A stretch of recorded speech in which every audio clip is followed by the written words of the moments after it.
program coordinator with the Kimmel Belonging and Engagement Hub. So before we kick things off here, I'd like to say thanks to all of our panelists, both digital and in person here today, for joining us. Thank you in particular to Pan-Hellenic Council for helping put this together. Thank you to Dr. Kichwa Patlan for originally brainstorming this idea and helping us make this a reality. And then again, thank you to Ava, the Vice President for Anti-Racism, Diversity, Equity, and Inclusion for Pan-Hellenic Council, for truly being the brainchild for this program and putting everything together. So thank you again to everyone here for collaborating and making today's program a reality. And with that said, I'm going to hand the floor over to today's moderator, Ava Galvin. Ava? Awesome. Hi, everyone. I first off just want to say thank you all for coming. I know that to be here, a lot of you took time out of your day. So just thank you for being here. Thank you for coming to learn. As mentioned, my name is Ava. I'm the former Vice President of Anti-Racism, Diversity, Equity, and Inclusion for SIUE Pan-Hellenic. I am transitioning out of this role. But I just kind of wanted to start by, one, thanking all of you, as mentioned, and also giving a shout out to Isaac and Trevi from the Kimmel. They've done a ton of work to make this event possible, as well as our three amazing speakers, Dr. Patlan, Ms. Villalobos, and Ms. Tuquerrez. Thank you guys for taking time out of your day to come talk to us and share your perspectives and your knowledge. It really does mean so much. I do, before we continue, feel like it would be a disservice to this event not to acknowledge the history and the people who came before us on this land. So with that being said, SIUE is and has existed and serves a region that includes the lands of the Kickapoo, the Illinois Confederacy, which includes the Peoria, Kaskaskia, Michigamia, Cahokia, and Tamaroa, as well as the please forgive my pronunciation here, the Dejiha Suan people and others. We affirm not only their contemporary and ancestral ties to the land, but their contributions modernly as well. So just before we get into things, a couple of things that I think are critical and central to the conversations that we're about to have is to first establish that this panel is centered around not only Indigenous and Natives perspectives at a global but a local scale. We will be both acknowledging and pulling from individual experiences, history, as well as modern practices. And that the individuals here that are sharing their perspectives aren't just representing themselves, but their communities and organizations as well.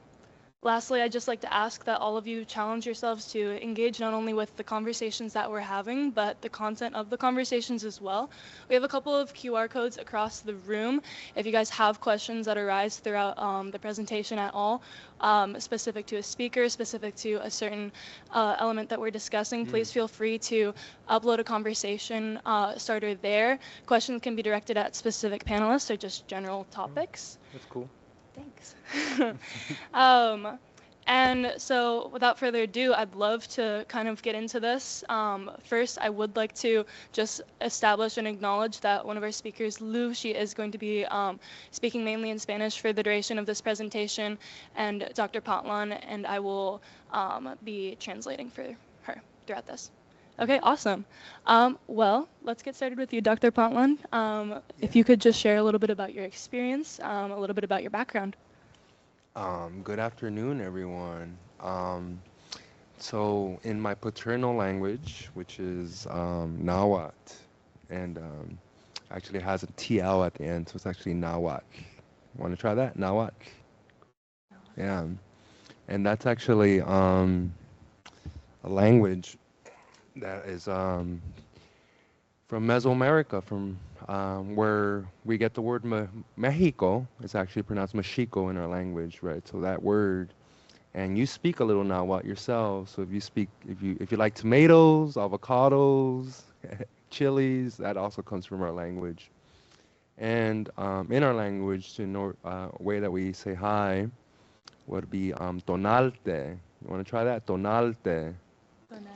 Yeah, and that means it's a beautiful greeting. It refers to the sun, and it's como be like the sun, essentially, because the word for sun is the same word for spirit. So our spirit is the sun, and and part of my heritage being Chicano, I was born Mexican American Indian in California, into a diaspora, and central to my diasporic experience has been movimiento, movement. I'm an athlete. I'm a runner, Muay Thai fighter, boxer, but also an artist. And artists, in my work, I refer to artists as athletes as well. You know, using that brain muscle, using the finger muscles with the quilting. You know, all that takes athleticism. And so, which brings me to our invited guest. So I have the distinct pleasure of connecting with Rocio Villalobos, who's here today from Texas, in Austin. Believe it or not, I was in Austin, Texas for almost 10 years.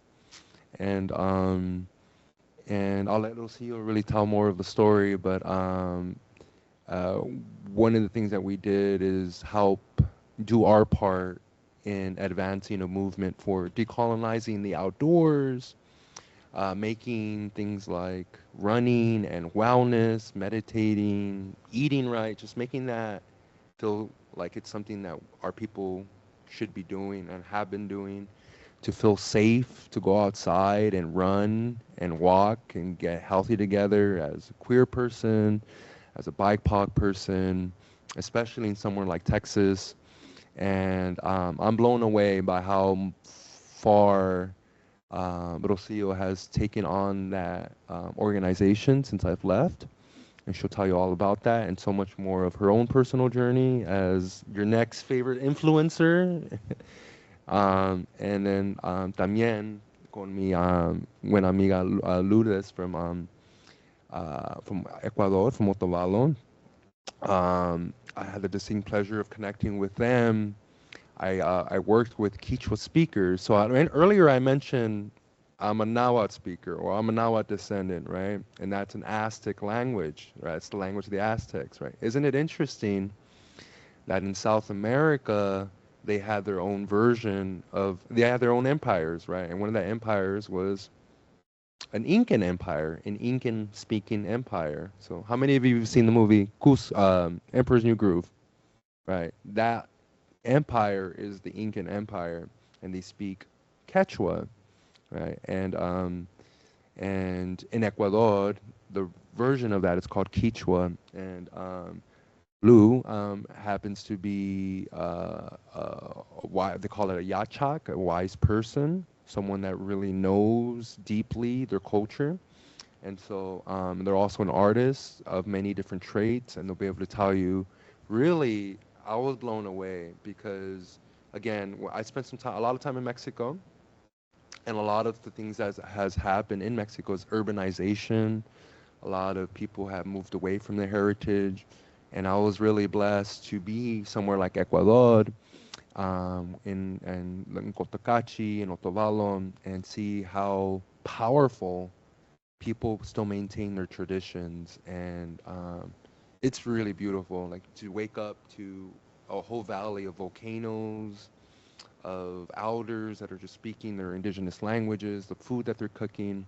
So those are some of the stories we're gonna share today as a community, as a hemispheric community, right? From Mesoamerica, from Sudamerica, and as well as here, right? In Cahokia, right? And the last thing I'll say is it's kind of like a fulfillment for me because my my ancestors were Aztec, right? And we would literally migrate all the way up here to places like Cahokia, bring corn, bring instruments, bring textiles. And so we're continuing those traditions today with this conversation, with the exchange of knowledges and on the topics of education. So that was pretty much what you hear about me. The rest of the talk is going to be focused on our speakers here. And yeah. Yeah. So I guess, Rocio, if you could, please introduce yourself. Tell us a little bit about your background, some of your experiences, and if you could, share with us a little bit about your organization that you focus to. Yeah, good afternoon, everyone. It's good to see you virtually, Kichi. Glad to be in this virtual space with all of you as well. Rocio Villalobos, I use she, her, ella pronouns, based in Austin, which is the ancestral land of the Huahuiteca and the Tongva.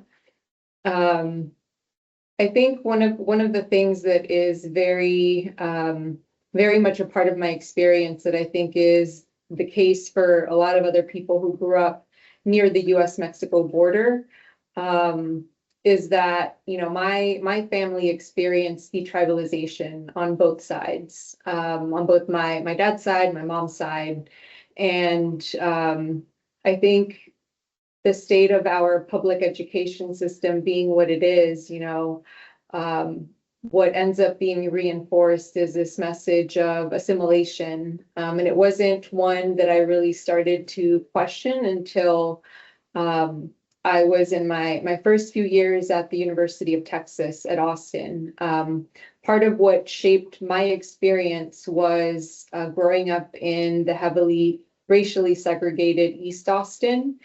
And when I kind of think about my experience, really those were the two borders that shaped the direction that my life took. I-35 as the dividing line between West Austin and East Austin, and the US-Mexico border that separated my family, separated our relatives, that disrupted those ancestral lines of migration. And I think are responsible for a lot of division and confusion and this sort of lack of cultural memory of who we are and where we come from. I also grew up near an oil tank farm in East Austin, and I didn't start really learning about the history of what had been done to my community until I was in college. And that's where I was introduced to an organization called Poder, People Organized in Defense of Earth and Her Resources, and started learning about the history of organizing, of environmental racism, but also of people stepping into their power and fighting back and taking on these oil giants that were polluting my neighborhood. I think for me, it was also one of the first examples that I had of Indigenous women in these leadership roles. And it was the start of me beginning to ask questions to my parents about who we are, you know, where we come from. I knew from a very early age, like a lot of people who grew up watching channels like Univision, all of the telenovelas, it was really interesting to me that all of the people in these shows, all of more European than Indigenous, right? And so it fed into this idea that I had about, you know, where do I fit in? Where do I belong? Why don't I look like that? If that is what a real, you know, Mexican or Latino, Chicano, Hispanic person, what have you, if that's what they're supposed to look like, why don't I look like that?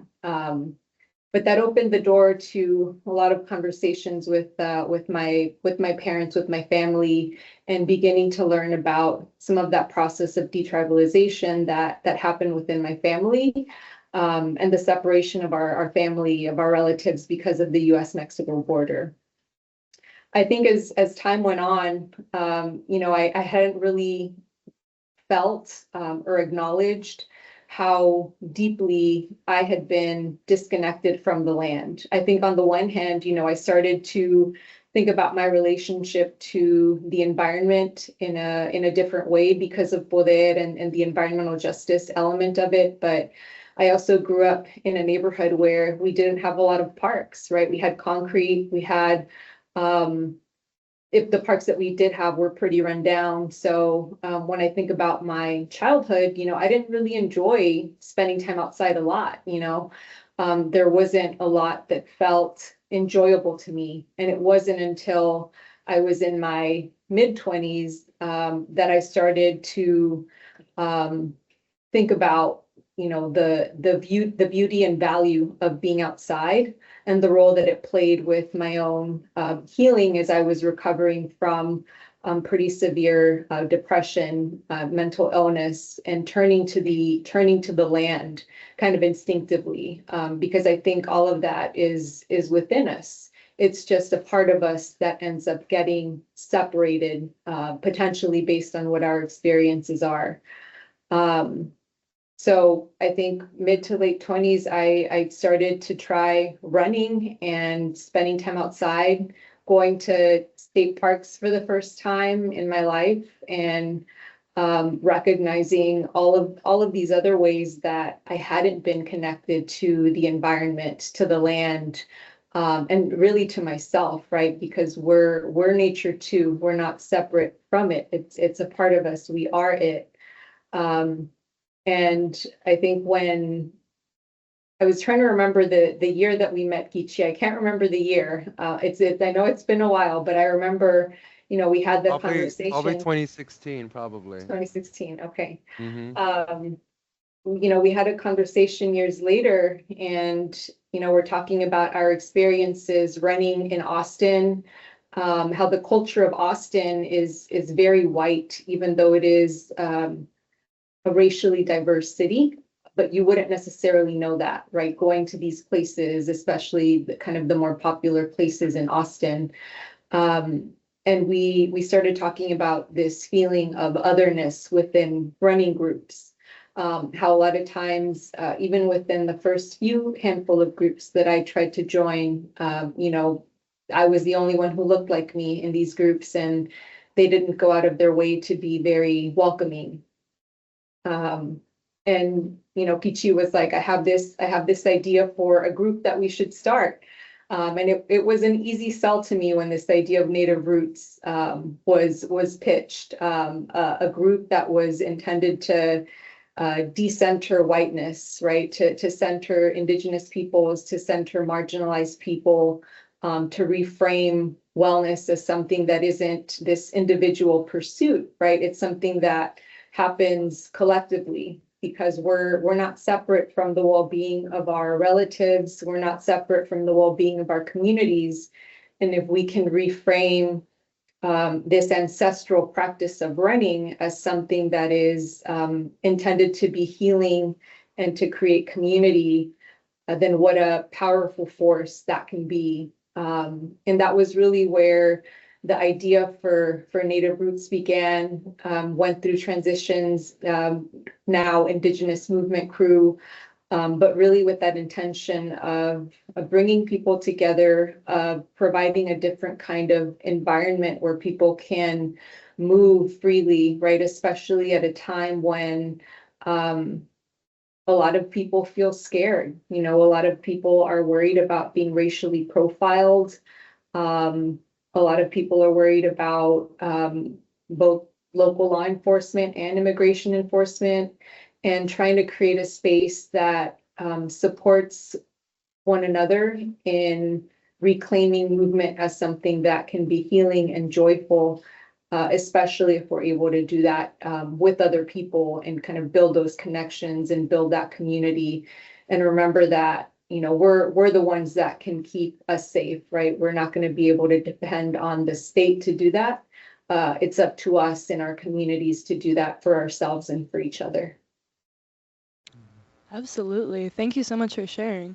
There's a lot of themes that you mentioned that we're going to come back and circle on and expand on, but I want to make sure before we do so and open up this conversation that we have time to introduce our lovely Lu.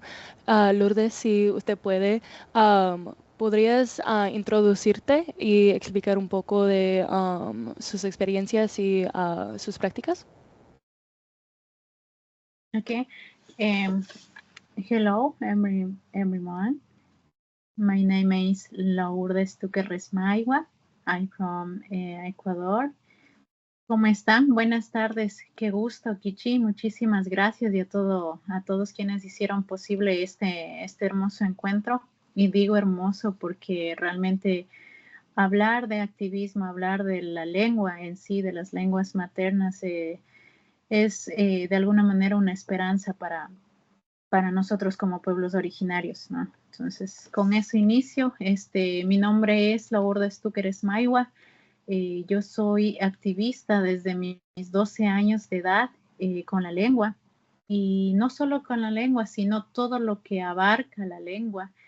Dicen los abuelos que para conocer a profundidad a una cultura tenemos que pasar ese puente, ¿no? Y el puente se lo pasa a través del conocimiento, del respeto y de la valoración de una lengua madre.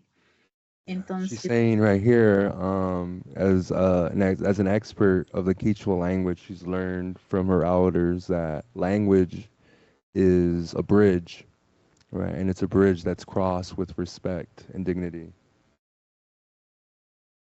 okay. Entonces, desde ese sentir, desde ese pensamiento, he comenzado este trabajo desde muy joven, desde que en mi corazón pude sentir las palabras de mi abuelo, que estuvo muy triste, ¿no? Porque decía que al morir los abuelos, ¿quién continuará con el legado de la lengua, de la cultura y de toda la cosmovisión que cada pueblo originario tenemos? She is mentioning how in conversations with her grandfather, a lot of it carries a lot of undertones of sadness, just because a lot of the conversations of what will happen to this language once he's passed on is a very prevalent topic. And that is something that really inspires her work within preservation and language revitalization, is maintaining that legacy. Entonces, desde ahí organizamos entre varios jóvenes quichuas conscientes de que es necesario conocer la historia nuestra, porque en los libros del país no encontrábamos nada o muy poco de la información de pueblos y nacionalidades. No sabíamos quiénes éramos en realidad dentro del país. Entonces empezamos este activismo con un grupo de jóvenes, creamos la organización Hualpana, Kichwa Tandanacuy, posterior a ello la Fundación Cotacachimanda, y que son espacios en donde hemos trabajado con muchos jóvenes en el tema de la recuperación de la lengua, en el tema del empoderamiento cultural, social y político hasta la actualidad. ¿Cómo eran los nombres de los dos grupos? Hualpana Alpana, y Cotacachimanda. Cotacachimanda. So Ecuador is a plurinational country. And so this formally happened in 2008. So technically, indigenous populations are constitutionally given certain recognition rights. That includes being able to educate your pueblo in your language, but the responsibility when it gets to that level is how to do it in a way that represents your community. And in Cotacachi, they had that problem, and she organized with the youth to create, ¿cómo era? ¿Washmanda? ¿Cómo era? Hualpana. Hualpana y Cotacachimanda, ¿no? Cotacachimanda. Those two organizations for of young people that are reclaiming their language really from scratch. Okay, She also- continúa. Oh, sí. Ok. Dentro de estos espacios hemos formado muchos jóvenes que actualmente se han convertido en guardianes de la lengua. Cuando los hemos formado desde este sentir de cuidado, de salvaguarda de la lengua, a las personas que hemos formado en estos espacios, los hemos convertido en guardianes de la lengua y la cultura. Entonces, es decir, que ellos una vez que aprenden, también tienen que en el medio que estén hacer algo por la lengua, hacer algo por la cultura, la gastronomía, el saber ancestral, etc.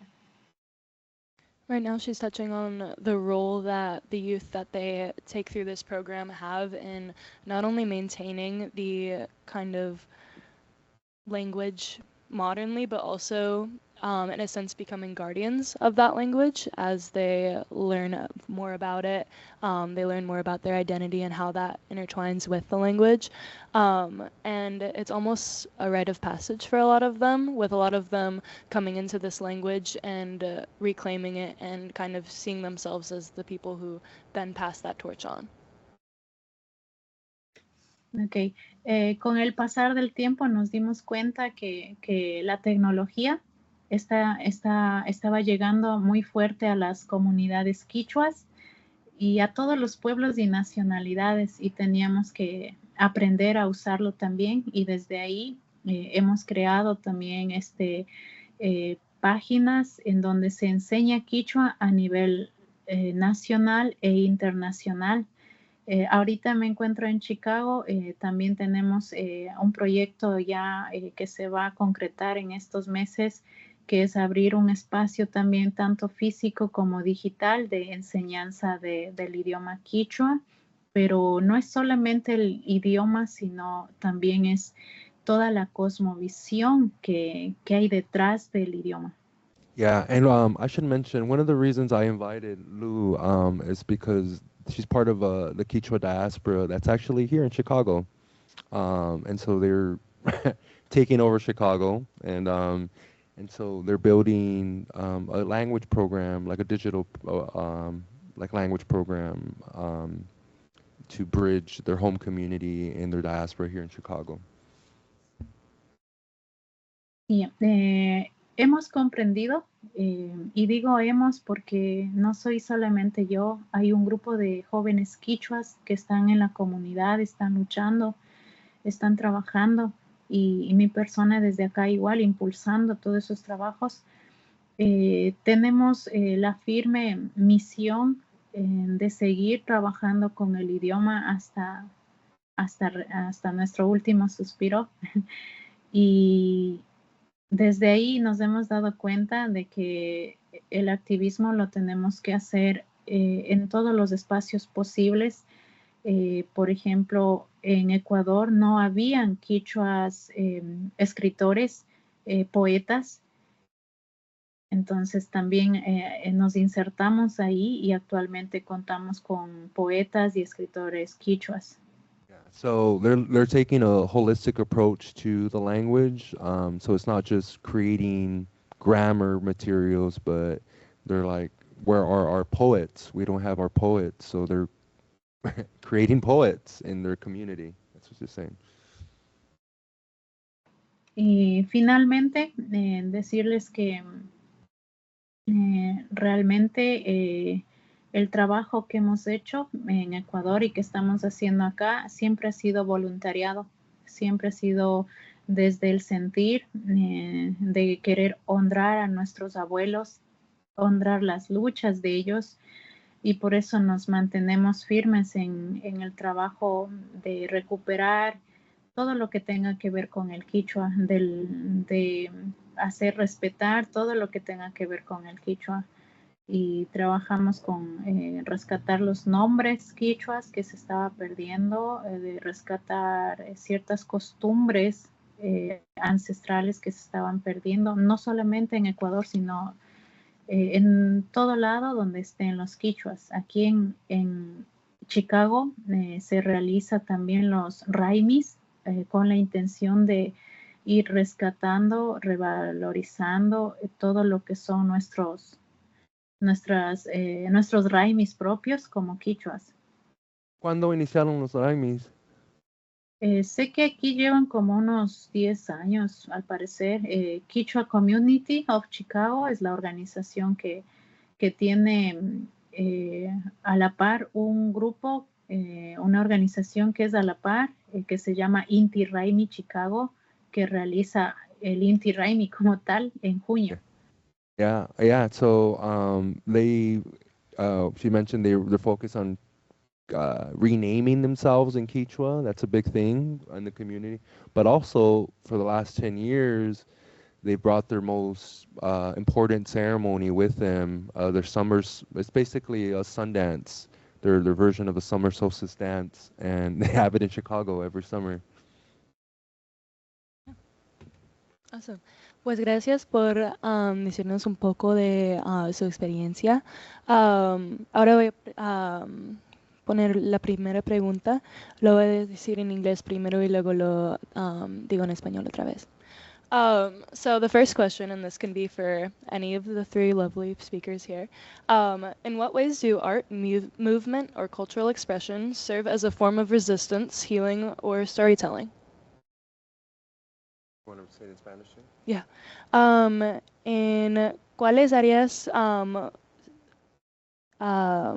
el arte, el movimiento, la expresión cultural pueden servir como una manera de resistencia, de curación o de rescatar para las gentes indígenas? Ok, ¿qué arte puede ¿En cuáles maneras puede servir el arte, el movimiento, la expresión cultural como forma de resistencia? Ok, yo pienso personalmente que todo lo que tenga que ver con defender la cultura de un pueblo originario es importante, ¿sí? Los quichuas tenemos resistencia con la música, con la danza, con el teatro, con el arte literario actualmente, porque eso no había. ¿Y por qué es resistir? Porque veíamos cómo otras personas usaban toda nuestra historia, nuestros nombres y todo lo que somos para ellos hablar por nosotros. Entonces decidimos hacer resistencia a través de del arte literario, ¿sí? Entonces también es importante porque ahí podemos hacer sentir la voz de los abuelos, ¿sí? Tenemos resistencia con el tema de gastronómico, porque en Ecuador se está perdiendo muchos productos que son ancestrales. Entonces, cuando nosotros decimos, no, nosotros vamos a seguir cosechando mashua, vamos a seguir haciendo chicha, entonces, ¿qué decimos? No, es que es una manera de resistir y de decir, aquí estamos, esta es nuestra comida, ¿sí? Y con la música mucho más, y todo es importante, es un todo, no es solamente una parte, sino todo es importante. Yeah, she mentioned a few examples. She mentioned or dancing, but also she mentioned writing, like publishing, like in all these different ways. You have to understand that people, the literacy rates in this community are pretty low, relatively speaking, right? And so people are like writing and producing their art for the first time in the last couple of generations, and they are embracing it. So literary resistance, artistic through dancing, but also mentioned food. So these are Andean people. They live in the mountains, and the country depends on them for a lot of crops, a lot of important crops, and that's changing a lot as well. So that's what she's mentioning there. Yeah. Generally, she also hit on the points that when, for long periods of time, people aren't able to actualize and exhibit and perform things like movement or dance or music or even food, all of these are and become a form of resistance. She noted that being able to have the ability to create music, to dance, to exhibit cultural traditions, all of these things become symbols of resistance when they previously weren't able to happen. Gracias, Lu. Rocio, in your experience again, how can art, movement, cultural expression, and more serve as a form of resilience, for healing, and even for storytelling? Yeah, I think one of the big realizations and kind of mind shifts that happened for me as I was kind of going on my own journey was the reframing of running as ancestral practice of prayer, of ceremony, of healing. I think within a lot of these very white running spaces, the focus ends up being a lot around competition, around pace, how fast you're going, people showing up in their expensive gear. And to me, that ultimately takes away from this deeper role that running and movement has played within our communities, and the role that it's also played in connecting our peoples across North and South. One of the things that Indigenous movement crew took on last summer was participating in the Peace and Dignity Journey Run. And this is a run that happens every 4 years. It was started in the 90s. If I'm remembering correctly, I think in Ecuador, there was the initial conversation. So I feel like this is very full circle. But the intention of this run was to connect Indigenous peoples of the North and Indigenous peoples of the South, and kind of fulfill the prophecy of the eagle and the condor. That when our peoples are connected, united, it'll create a kind of new level of consciousness, a new vision, a new way of being in our world. And so every 4 years, this run happens where there's one group of runners that begins in the north, in Alaska, and another group that begins in the South, in South America. We participated in a very small segment of a tributary route that started in Muskogee, Oklahoma. And we ran down through into San Antonio. There were other people in the group that continued down into Mexico to reconnect with the main route. But you know, during this run, we're carrying these staffs that are called abuelos, right? And these are considered our relatives. They carry prayers from the different communities that have created the staffs that we run with.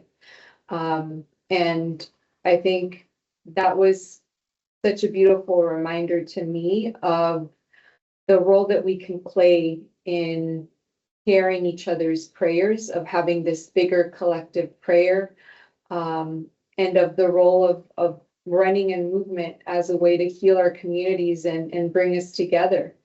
I think one of the things that was really powerful and moving to me was the way so many communities opened up their homes to us. You know, they housed us, they fed us, they helped us wash our clothes. They made sure that we had, you know, what we needed to continue on our journey. And it was all out of this collective goal, right, of unity, of solidarity, of uplifting our prayers, and being able to carry those prayers from each community to the other, in an effort to build that connectedness and that reminder, right, that we're still here. You know, we ran along busy highways, we ran along some quieter roads, and I thought it was really powerful whenever, you know, I had people that stopped me as I was running, and they wanted to know, like, you know, what are you doing? They slowed their car down. And there was a lot of genuine curiosity and support from the people that talked to us about what we were doing and the beauty of uniting in this way.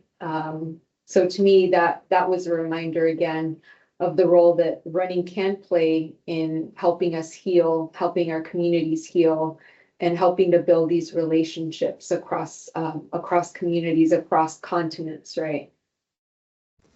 Yeah, and it's a very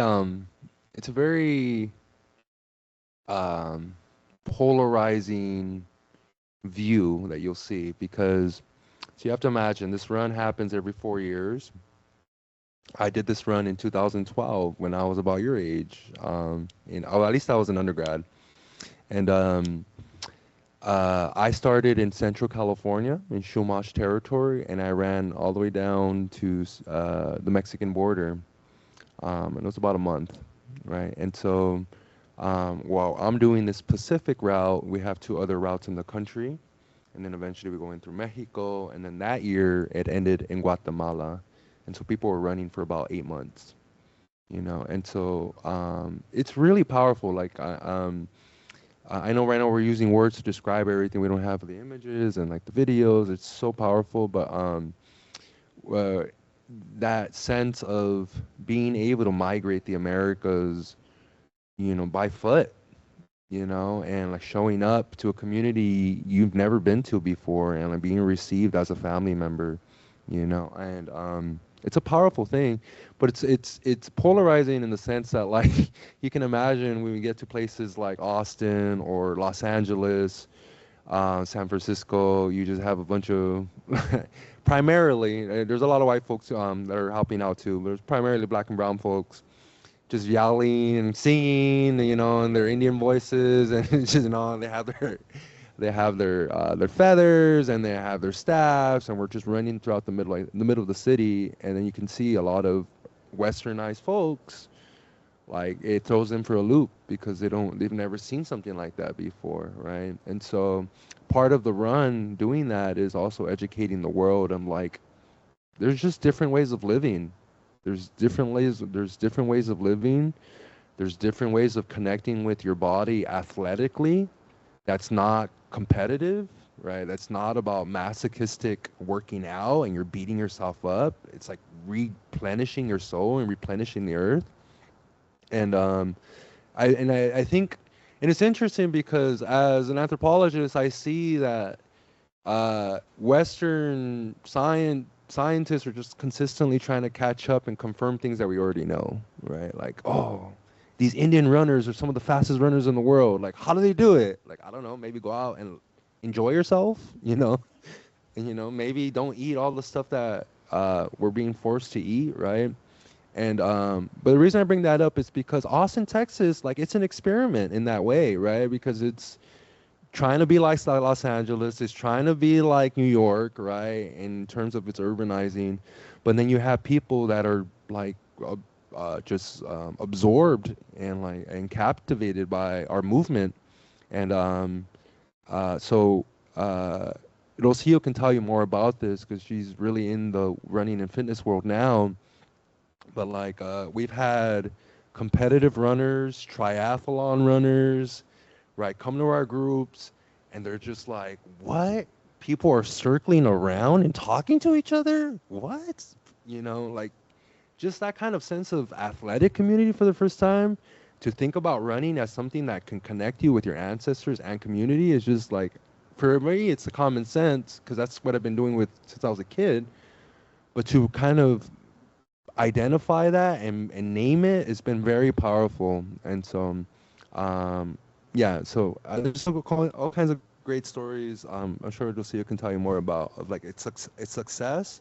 But just to let you know, right, like it's hip, right? It's hip to like be connected to the earth, right? To be mindful, and just to do things differently, to connect with movement in ways that maybe you haven't been taught before. Yeah, absolutely.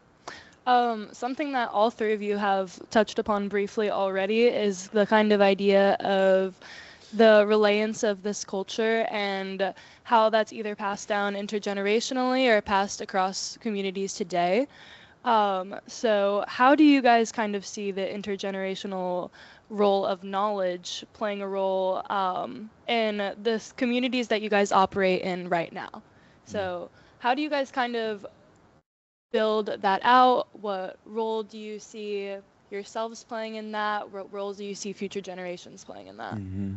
La pregunta es, ¿qué es el papel que que asuma uno en promover la cultura no, intergeneracionalmente a través de las generaciones. ¿Qué era para mí, Kichi? Para cualquier Para persona. todos. Ok. ¿Cuál es el papel que uno tiene? El rol en sí. Ok. Sí. Mm, realmente es saber liderar. Ser un líder sabio, ¿sí? Saber uno quién es, cuál es mi raíz, mi historia, qué legado tengo y qué voy a enseñar a los que me están siguiendo. Sí, como Kichwa yo tengo ese legado, esa responsabilidad de proteger lo que considero de alguna manera que es parte de mi identidad, ¿no? Que es ser Kichwa, en mi caso. Y bueno, justamente una vez fui a una nacionalidad secoya, me parece, que les decía que hay que recuperar, que hay que fortalecer y un joven nos decía, pero ayúdenos ustedes que queremos recuperar la lengua, pero no sabemos. Y ahí es cuando yo me detuve y decía, y yo les puedo guiar, sí, pero la lengua es muy de ustedes. Ustedes son los dueños de esa lengua. Ustedes So, yeah, she's mentioning leadership. So, she's had to look within herself and claim her own leadership, but she has moments where a young person, kind of like here, when students go up to me, like, how do I reclaim my heritage, right? And so she's saying, like, I can only do so much for you. Ultimately, it's yours, right? It's your own journey. It's your own responsibility.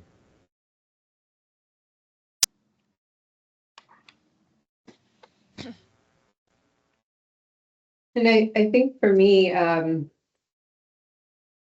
when I got involved with Poder, the environmental justice organization, it was when I was 18 or 19, and it was through they had a Young Scholars for Justice program that's been around for decades, and the focus of that program has been to help young people learn about the actual history of their community. And I think that example for me made it so that um, the way that I've tried to approach the work that I do, kind of across what I do, is always thinking about how can I bring other people in?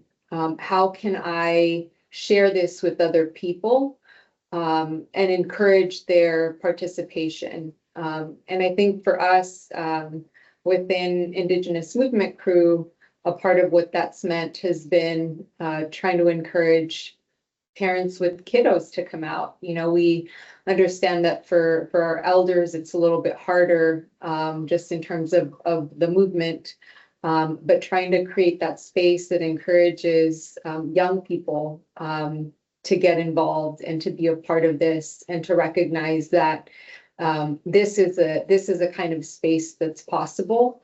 Having this type of community is possible where people are making an effort to look out for one another and to take care of each other and to move together, to heal together, to experience joy together, and to feel as though they can see themselves in the other people in the group. And I think ultimately, kind of along the same lines of what Lourdes said, is trying to remind people that we have the tools that we need, right? And I think a lot of times it's hard to remember that. And that's not to say that there isn't always something new or something different that we can learn, but when it comes to even just beginning to start, you know, you have that in you. And sometimes all you really need is other people that are there to support you along your journey. And I think for me, that's what we've tried to create with the group. Absolutely. So this, I guess I'd like to kind of gear towards you, Professor Patlan. For those who don't know, Professor Patlan is an applied anthropology professor here at SAUE. So how has, I feel as though living and teaching overlap, but I feel like you get different things out of both. How has applied anthropology and teaching it to students contributed to your understanding of people's understanding of Indigenous communities, your understanding of social understandings of Indigenous communities, and how they're represented? Yeah, I mean, I remember when I first applied for this job, I was like, anthropology should just be applied all the time, just all the time, right? It's just like it makes sense, you know. I appreciate that. In fact, this first publication I'm gonna have is in applied linguistics, and that application, that word, really means, it's supposed to mean like hands-on, right? Like you're really collaborating, and I don't take that lightly. I really don't. I Fred Hampton once wrote, Black Panther revolutionary once said, what did he say? Theory without practice ain't shit. Straight up. That's it. And so a lot of what I am trying to change as an anthropologist is just collaborate and co-author if you can, and just change how people read academic articles, you know, where it feels so detached and kind of boring and jargony. And I am a big fan of pictures and videos, and it's hard to know that like that is how people learn, right? Visually, auditorially, and then to be able to like take all this multi-aspect things of life, right? Like dancing, right? Imagine having to write a whole article on dancing and not once having any music in it, right? That's the trouble, that's the challenge in academic writing. And so I really try to center people's voices in my work, and I also am a big fan of joy. I like making people laugh. It's actually something I study, and I think we can do more of that in our work. I completely agree. The centering of Indigenous voices and perspectives is something that I feel like we miss a lot in conversations of revitalization or even just like continuity. And there's a ton of other challenges that arguably could be even more pressing. So I guess that leads me to my next question. Across all of your work, what do you guys personally see as one of the most pressing challenges and opportunities for sustaining Indigenous culture today? And for Lou, en su trabajo, ¿qué ves como uno de los problemas o batallas más grandes en el los esfuerzos de mantener cultura indígena?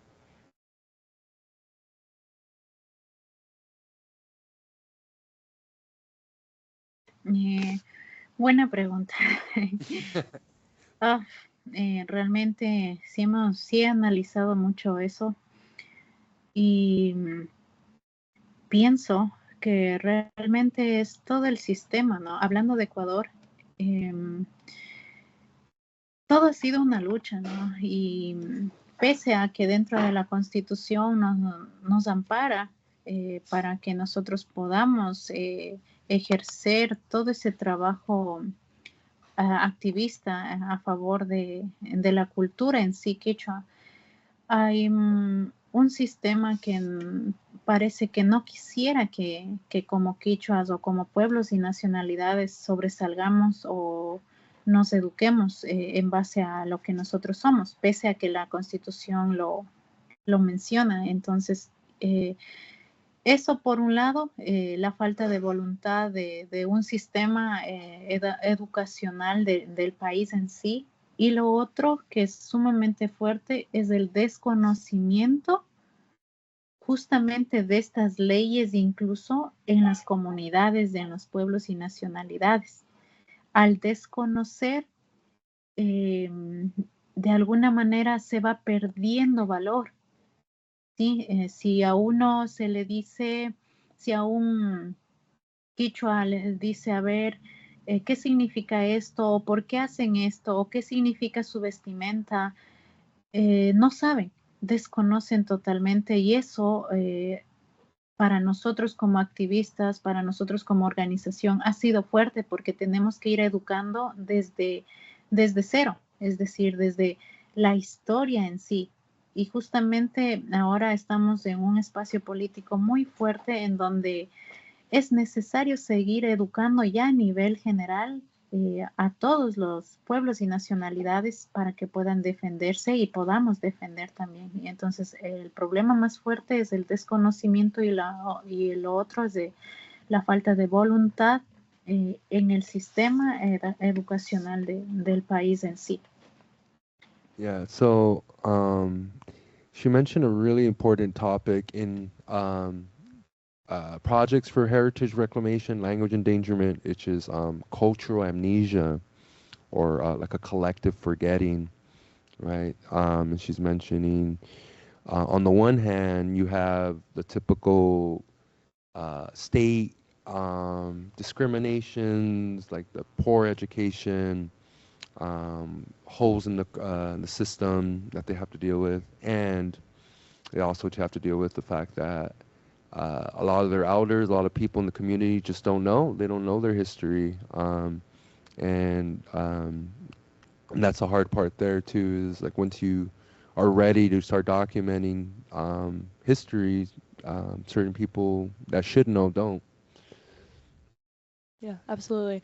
She mentioned a lot of just borders that you wouldn't necessarily think of in place from preventing people from elevating and advancing their knowledge and their understanding, a lot of those being political. She referenced the Constitution being a hurdle that they faced. She just mentioned that it kind of goes more than just like locally, but there's systems in place that work against the revitalization of these communities at a larger political scale as well that definitely contribute and factor into this as well.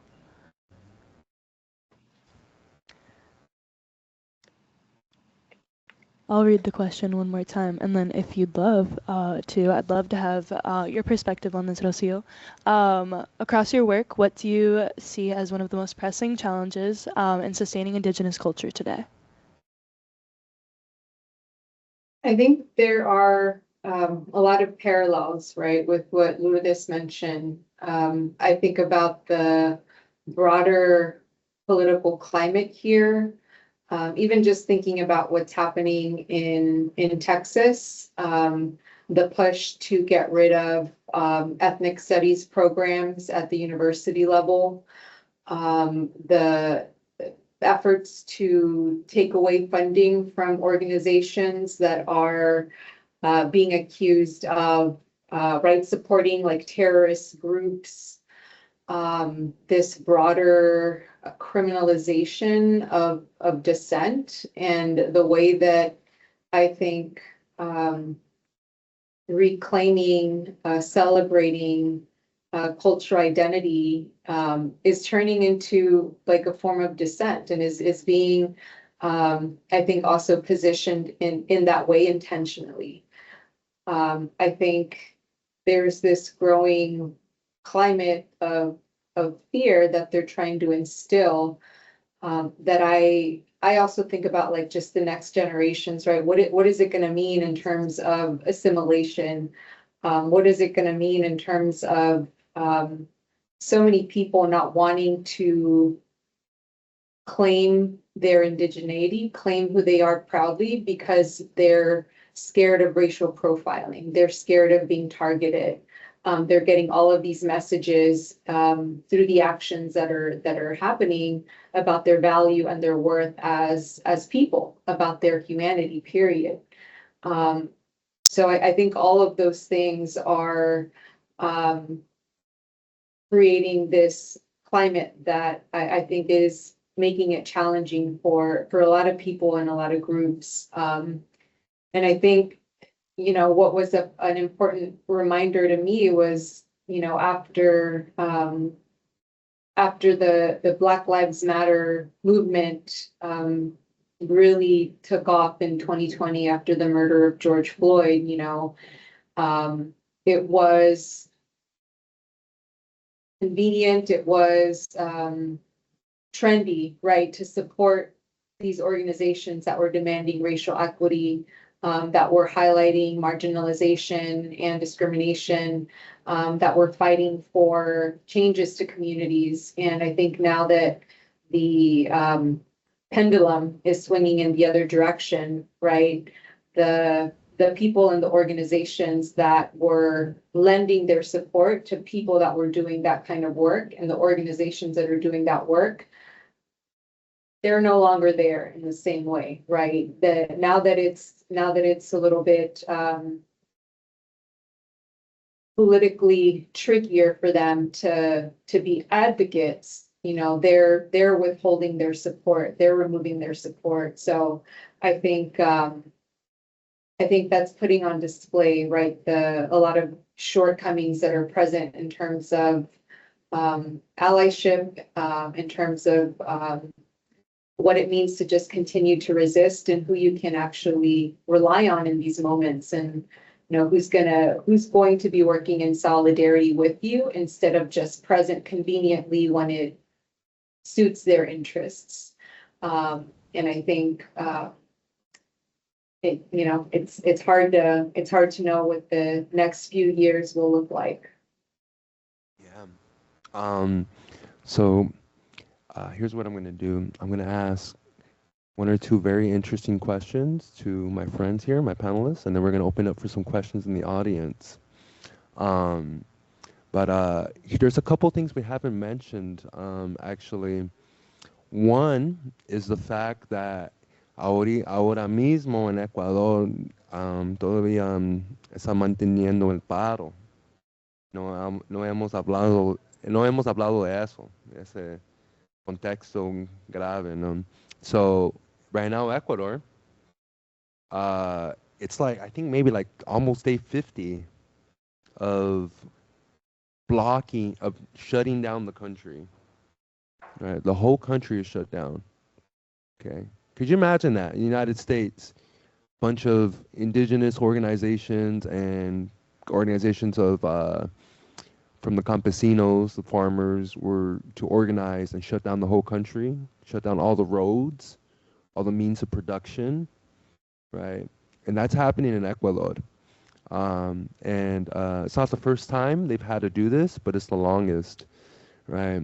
And we're living in a very concerning time because Ecuador's president, Daniel Noboa, it's an American-born president, right, who has dual citizenship in Florida, right? And he is consistently voiced as a puppet, and his reaction to all the protests has been with an iron fist, sending tanks into these communities, these villages. People have died. People from Lourdes's community have died, slain. They're still capturing Indian people, arresting them, and cutting their hair. That's what they're doing in Ecuador right now. And so that is not that different what's happening here with ICE, especially in Texas. I am a professor here, and every time I walk in Edwardsville I cannot confidently tell you that I'm not going to get abducted by ICE because I have facial markings, and according to your president, right, that is a means for pretextual stop. It is a sign of terrorism legally now, right? And so it's a strange time that we're living in, right? And it's also the world is a game of empires, right? And the American empire is a big one, and it has a huge influence in South America now because we're on the brink of war with Venezuela and Colombia. You know, and so all these things, right? And I can go on and go on off script and tell you on all these ways that it's led up to this moment. But to say anything with this panel on education, it's really concerning. It's very concerning. This is your education, you know. There's a professor at Texas State, just 30 minutes from UT Austin, a tenured professor was fired essentially from their tenured position because off of work hours he had an informal meeting with some students. Someone hijacked that meeting, cropped his talk, made it seem as if he was shouting out hate speech, and he lost his job. You know, so that's all to say that the American empire and the Ecuadorian empire are walking closer than ever. Okay, and the mistreatment of indigenous peoples has not only heightened; it's at ultra-violent levels now. Right. So I just wanted to frame that because it's like that is the moment that we're in. That's the moment that we're in right now. Right. And so, Luke, quería nomás como ayudar con ese contexto ahorita, como no estamos en un momento ordinario ahorita, ¿no? Todas las cosas están como cambiando rápidamente y mi pregunta es, ¿cómo, no sé si tienes una idea, cómo es que el pueblo otavaleño puede aprender de la corrupción ahorita con Novoa y cómo es que el pueblo se puede avanzar de este momento, ¿no? Hablando también económicamente como un pueblo turístico también, ¿no? Yeah. So I asked her, like, how is it that Otavalo, as a touristic pueblo, right, it has one of the largest indigenous tourism marketplaces in the world. How is it going to change from this, right, that this country is shut down? Ok. A ver, justamente estaba pensando en este tema de la inserción del Kichwa en la política. Actualmente es muy necesario que todos de alguna manera aprendamos a hacer una buena política. En Ecuador, los quichuas o los pueblos y nacionalidades, porque no somos solo nosotros, le huyen a eso. Los gobiernos se han encargado de dar un mal ejemplo, digámosle, ¿no?, a la política en Ecuador. Entonces, los jóvenes tienen un mal concepto de lo que es hacer política. Y partiendo de ahí, lo que se está haciendo actualmente a través de las organizaciones quichuas como la mía, la UNORCAG, FISI, bueno, un montón de organizaciones quichuas que existe, es educar a nuestros jóvenes en política, pero también educar a nuestros jóvenes sobre las leyes que nos amparan, porque hay que romper justamente lo que les decía, el problema que tenemos, el desconocimiento, ¿sí? Y empoderados desde nuestra identidad, saber qué estamos defendiendo y por qué. Y parte de lo que ahorita estamos defendiendo a capa y espada con mucha fuerza son nuestros derechos que está en la Constitución de Ecuador, que han sido ganados con la lucha de nuestros abuelos. Sí, entonces son 21 derechos colectivos que no se conocía y que ahora saben los jóvenes y eso se está defendiendo. Yeah. Y So when she's saying that there's the organizations up to now, they've been ambivalent. Some of them been good. A lot of them have not been good in terms of how they organize themselves. And now they're kind of having an awakening on how they should actually organize themselves. And what was the last thing she said? I forgot. With the organizations mostly being youth-centered, a lot of it is like a conversation of education and awareness and trying to kind of combat that lack of knowledge or lack of understanding relating to both where people are coming from, but who people are as a whole. And there's 21, for example, there's 21 indigenous rights in the Constitution that now people are learning, memorizing. Yeah. This lack of knowledge like also plays into politics as well, she mentioned, with like people not only not being aware of how their identity is represented politically, but then not being aware when certain liberties are taken from them. So it goes hand in hand with, like, politics here really does go hand in hand with identity, which is why they really do try to empower youth not only to be educated on the political system and the challenges that they're facing modernly, but also their identity as a whole and how that intersects with that. Perdón, Lu. Okay. Sí, me faltaba la parte que decía que cómo estamos tratando de salir después de este suceso fuerte que tuvimos en Imbabura, Ecuador, sobre todo.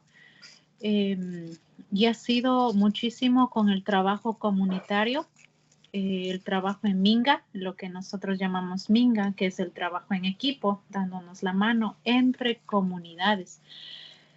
Quienes abastecen a las ciudades siempre han sido los indígenas, hemos sido nosotros, nuestros padres. Entonces, como estrategia, lo que se empezó a hacer, lo que se está haciendo actualmente es hacer ferias comunitarias, o sea que en vez de sacar toda la ciudad, se vaya haciendo en cada comunidad, que se vaya como distribuyendo los productos que tenemos y de alguna manera se está saliendo de esa forma, ¿no? Con respecto a esto de cómo están saliendo económicamente. Sí, entonces así se está trabajando por un lado y reactivándose en todo sentido. La ciudad, lo bueno es que sí tenemos el apoyo de algunas autoridades y con ellos también se busca espacios en donde nuestra gente quichua esté ahí, esté en esos espacios y pueda también ayudarse. Eso. Yeah, and I'll just have one more question, and then we'll open it up for Rocio. Rocio, from Texas, how do you see how organizing with Indigenous movement crew, and then even broader with like for the community, how that's changed with the increased ICE raids? Right, and how does it feel to be able to look at somewhere like Chicago with the mayor kind of fighting back in his own way? In New York, we know this. We have a newly elected mayor, right? And then Los Angeles has kind of had some resistance there. So, but in Texas, it's always a different story. So, how does that feel? Yeah, I mean, the leaders of the resistance are our community. I think there are a lot of groups that have come together. They're joining forces and they're doing things like developing ICE raid watch groups. You know, they're driving around communities that are predominantly immigrants and monitoring ICE vehicles. I think enforcement in Austin it's looked a little bit different in the sense that the strategy that ICE has been using is to partner with the state troopers. Austin is becoming increasingly unaffordable. So we have a lot of people that live outside of Austin and commute into Austin to work. And so what they've been doing is, you know, you got state troopers that are posting up on one of the major thoroughfares between kind of east towards Manor and Elgin, where a lot of immigrant communities live, a lot of brown folks live, and they partner with, the state troopers partner with ICE so that, state troopers will pull them over. They're essentially setting up informal checkpoints, right? They pull them over on some pretext, and then you've got ICE agents waiting in vehicles ready to detain people and haul them away to one of the new mystery, holding facilities that they're setting up in Central Texas. So I think because of that, it's led to a lot of community members kind of banding together, creating those informal watch groups and trying to do their best to look out for one another. And, part of the role that our group can play is to continue to hand out resources and information for community. We've done a couple of runs where we've handed out the red cards that I think a lot of people are really familiar with, kind of going over what your constitutional rights are, and making sure that, people leave with stacks of those cards so that they can get them into other people's hands. And it's sort of like, I also understand that we've also seen the way that, they don't care about protecting your constitutional rights or acknowledging that they exist. So on the one hand, it's kind of like, well, is this even useful? And on the other hand, I think what it has led to is community members showing up, community members intervening across the country when these raids and enforcement actions are happening, because they recognize that what's being done is illegal. It's unconstitutional. And so people are feeling called to act and show up for one another.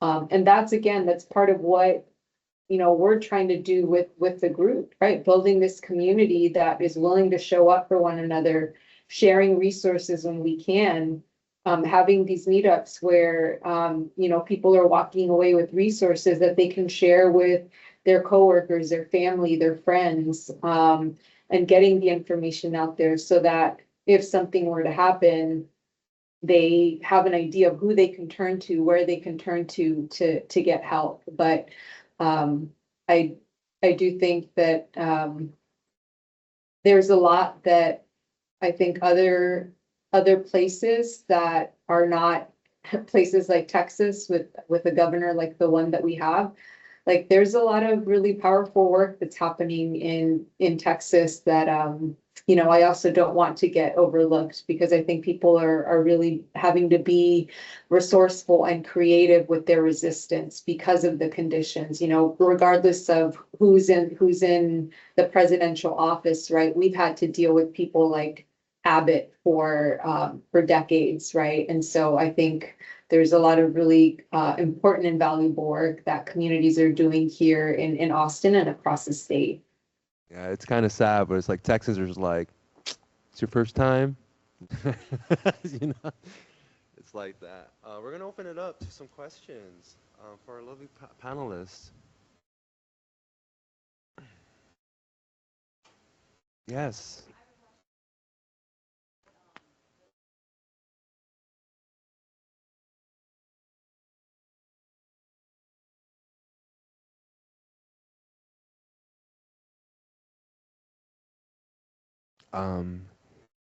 The question is in relation to running as healing. Have any of us read, what is the book? Housemaid of Dawn. I have not. Housemaid of Dawn. ¿Conoces el libro Housemaid of Dawn? Oh.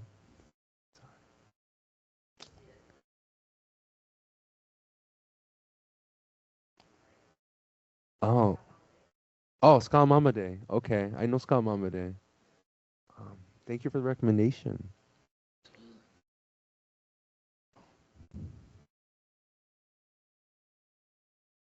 Well, I had a question for all the panelists, really.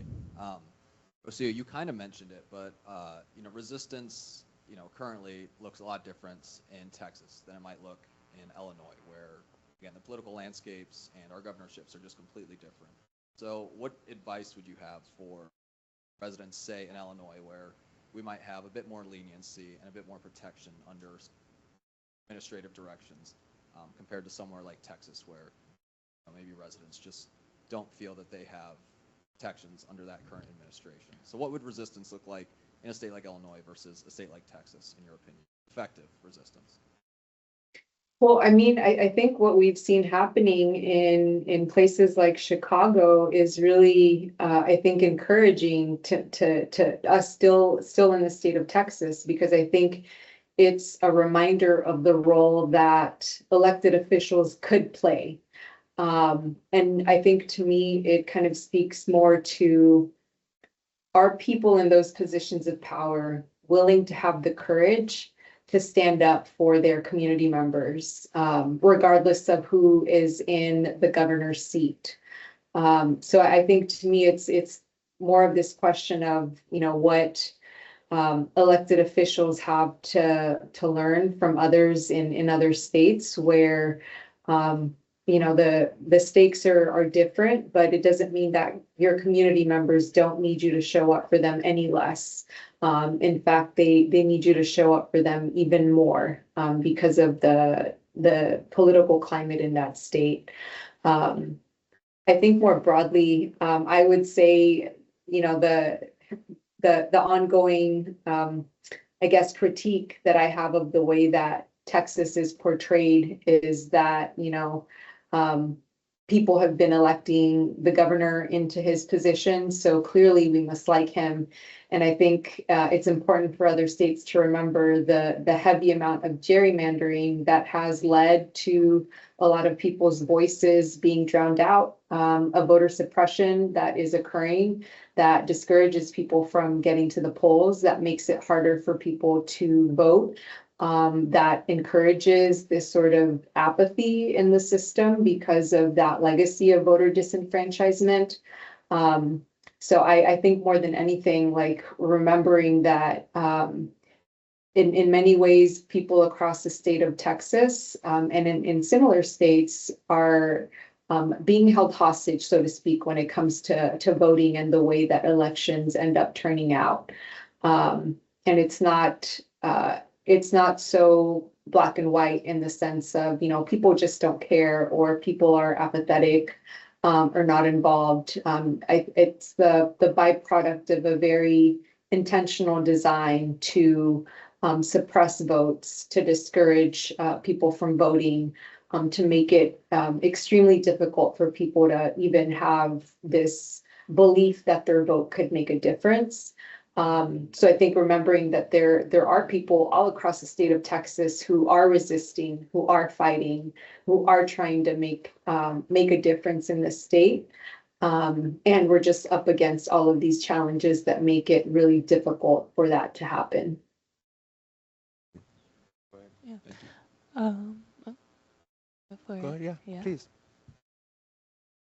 Every time I hear Governor Abbott's name, I remember that John Abbott was the first director of the library at SIU, and a respected family in this community. It's just every time I hear Governor what's going on in Texas, I'm so surprised. I'm glad we brought up Venezuela. Yeah, what is your question? Yeah, I have a question about the deer. There are deer around here, kind of all over the place.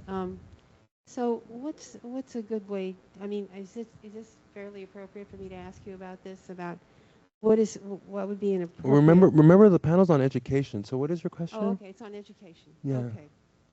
Okay. I'll have to think about it. Okay. Oh, good. Yeah. I will. I want to add. No, go ahead and take the next question. I wanted to add too that Illinois itself shares a lot of similarities with Texas in the way that it's trying to be, right? So it's no coincidence that there are no federally recognized tribes around here that you can just go and hang out with and talk to. That is not a coincidence. You know who else did that? Texas, right? It's erasure, right? It's erasure. And so one of the main differences is that Texas is just closer to the border and it's hotter, right? It's just colder here, so people stay inside during the winter. But the same effect happens because of this lack of visibility, right? Is this sense of, this is just how we live in Illinois, right? This is just how we live in Texas. There are no Indians around. There are no other diverse groups, other ways of living, autonomous, semi-autonomous, right? It's kind of just what's available to us. And so with that said, I feel like this campus has a potential of really turning into something special. Like the land acknowledgement presentation yesterday really taught me a lot, you know, like it hurts me to say Edwardsville every time now. It's just like, that's a very sour taste in my mouth. And I think this campus has this potential of like really being a very strong intellectual community, but also like a social haven for a lot of, we have a lot of international students. A lot of these international students I live with, right? I live in the complex where a lot of these graduate students from Nepal, and a lot of them are working double jobs, right? And they can't say it, right? Because they'll get deported, right? They have to go to St. Louis, which is another place we're not talking about, right? So if we're saying, well, it's relatively safer over here, all we have to do is just go 25 minutes east, right? And St. Louis has one of the highest rates of pretextual stops. I know because the last time I drove out to Edwardsville, I was pulled over twice in 10 minutes. And I was told it was because it looks like I don't belong here. Yes, this happens every day, and it's happening every hour, right? And it's happening here in Illinois. So this illusion that we're kind of like freer, it's a fantasy. It's a fallacy, right? It was just, we're just further along in the erasure of colonization here. And that's an issue. Yes. What are your guys' thoughts on like, Attendeeism and in regards to public speaking and education? And I know that individual Native American and Indigenous people will have differing ideas on this, but what do you individually, like personally, who do you think gets to identify as Native American, or if they have heritage ties, gets to have the right to decide whether or not that heritage is? I think Lou would have a great answer to that because she mentioned it earlier. Lou, la pregunta es, ¿qué puedes comentar sobre los que están clamando la identidad indígena, pero cuestionamente? Así como algunos que algunos pueden asumir o pensar que quizá están poniendo un show de ser indígena, pero no ser de un indígena, de una comunidad propia. Oye, a eso nosotros le decimos folclorismo. Folklorization, she calls it. Nosotros no estamos de acuerdo porque nos están faltando en respeto y la lucha también va por ahí. Como pueblos originarios, como quichuas en mi caso, siempre en los espacios que yo estoy, siempre pido respeto porque nosotros como quichuas hemos sido tomados a manera, en el caso de Ecuador, ¿no? Hay muchos, incluso programas nacionales, ahorita ya no, con la lucha que hemos hecho ya no, pero habían programas en donde, por ejemplo, se llamaban María y la forma de hablar era como burla, ¿no? Como chiste.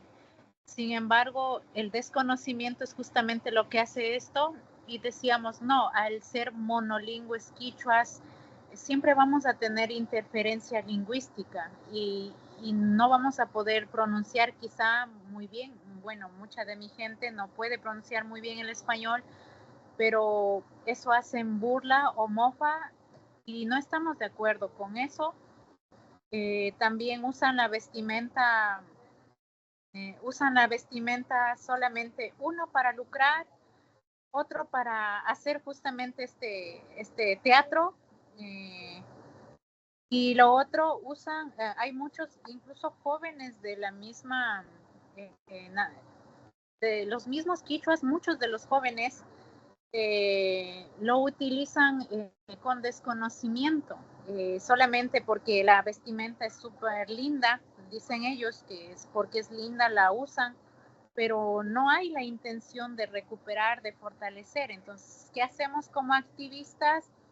De alguna manera tratar de persuadir por qué es importante conocer, por qué es importante valorar y por qué es importante salvaguardar en el tiempo todo lo que implica ser quichua, todo lo que implica hablar quichua y todo lo que implica el activismo quichua como tal. Yeah, so she's bringing up some great points, and this is a touchy subject. It deals with cultural appropriation, pretendians, and essentially it comes down to respect, right? And so if you have respect for the culture, you are going to ask questions, right? Is this appropriate? Where does this come from? Is this okay for me to use? And in the country of Ecuador, they have a whole folkloric industry, kind of like here, just kind of like popular culture, Pharrell wearing a headdress on Vogue, right? Incidentally, I made a comment on that on Instagram, and I got all this backlash because it is, right? This idea that a headdress, for example, has these eagle feathers, and that's something that you would you would traditionally earn by killing someone, going to war, saving someone's life, right? Have major sacrifice, right? And people in Ecuador can use it for theater, for performing, for looking good, and the respect comes down to yourself in the sense of knowing, like if you're genuine, you're gonna ask yourself what your intention is with putting on these clothes or trying to adopt this culture. Yeah. Yeah. She also briefly mentioned that it does play into, again, like understanding and knowledge of culture, especially with like individuals themselves. An important point that she talked about that I'll mention briefly was that understanding the history as well plays a massive role in this. A lot of people just don't have that understanding or knowledge of the like past experiences of others, which further feeds into this kind of like pretending and this kind of costumization and theaterization of individual identities, which just ends up doing more harm in the long run. I think we're good, right? Any last questions before we wrap this up?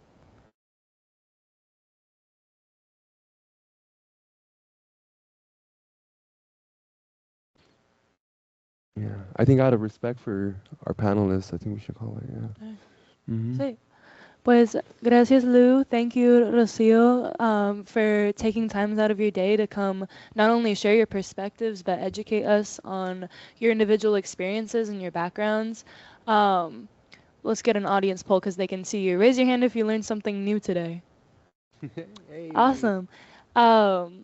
Las manos que habían levantados ahorita simbolizan las personas que han aprendido algo nuevo hoy. Así que gracias por enseñarnos, por compartir con nosotros tus experiencias y sí, pues gracias. Thank you. Gracias.